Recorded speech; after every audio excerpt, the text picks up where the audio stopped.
Borgetto 2014. Comme chaque année, nous venons ici pour les Mense di San Giuseppe.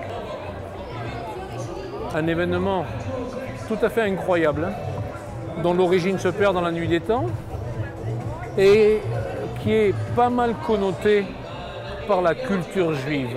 C'est ce que nous allons essayer de découvrir ensemble.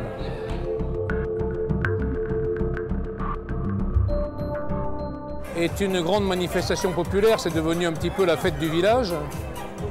Quand je l'ai connu il y a 30 ans de ça, c'était beaucoup plus modeste et c'était essentiellement un acte de foi.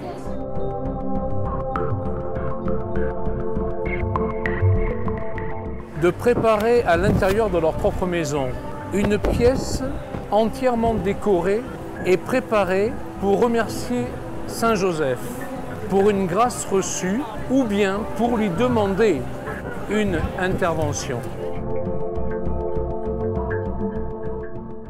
Nous venons de trouver notre première mensa de Saint Joseph. La manière de décoration est traditionnelle.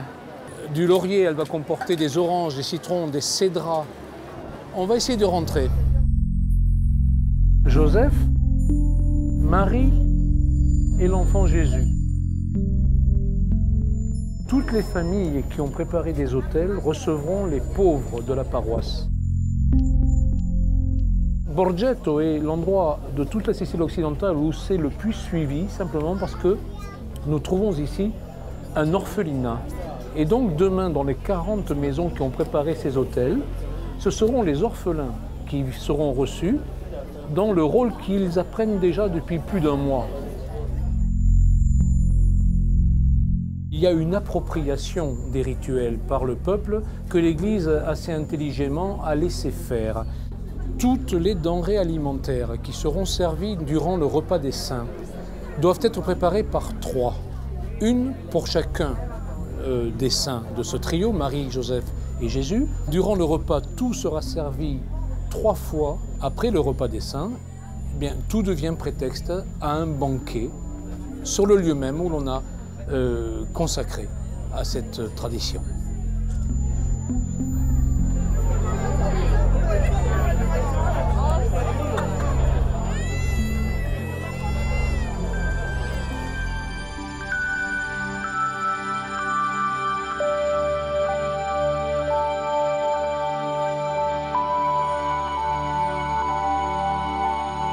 C'è qualche mensa da questa parte?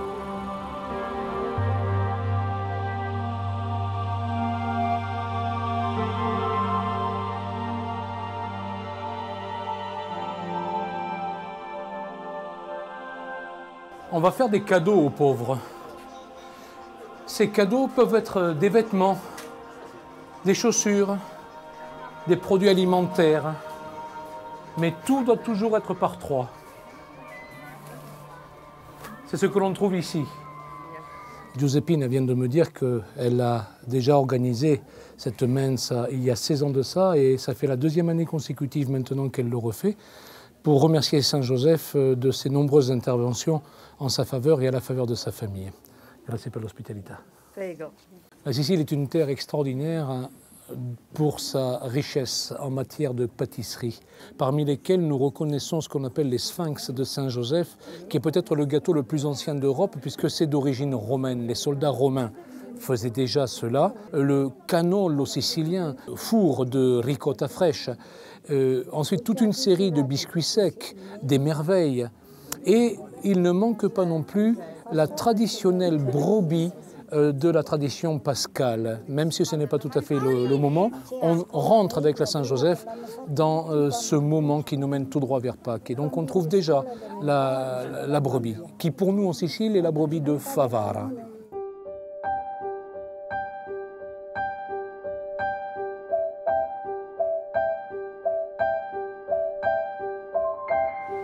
À chaque fois que l'on sort d'une mensa, on trouve des olives et du pain.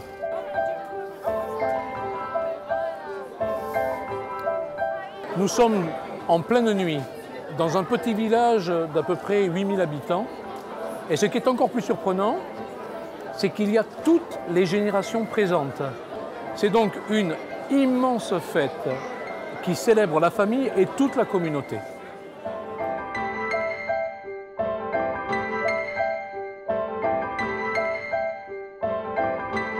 Encore une fois, une famille qui a reçu non seulement une grâce, mais plusieurs grâces. Ici, tout le monde estime que Saint Joseph les protège personnellement et directement.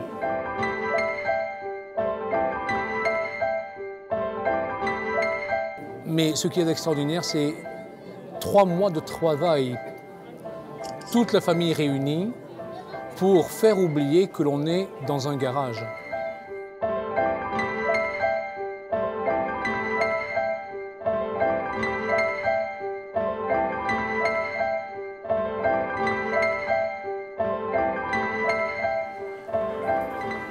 Nous entrons dans une de ces menses, peut-être la plus petite que nous ayons vue. Nous trouvons un énorme pain pour Saint Joseph.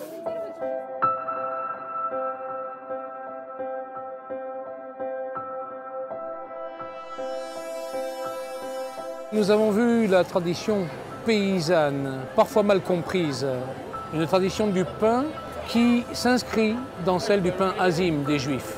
Une communauté qui, en Sicile, comptait pratiquement 8000 personnes à l'époque normande à Palerme et pratiquement le 10% de la population dans la totalité de l'île.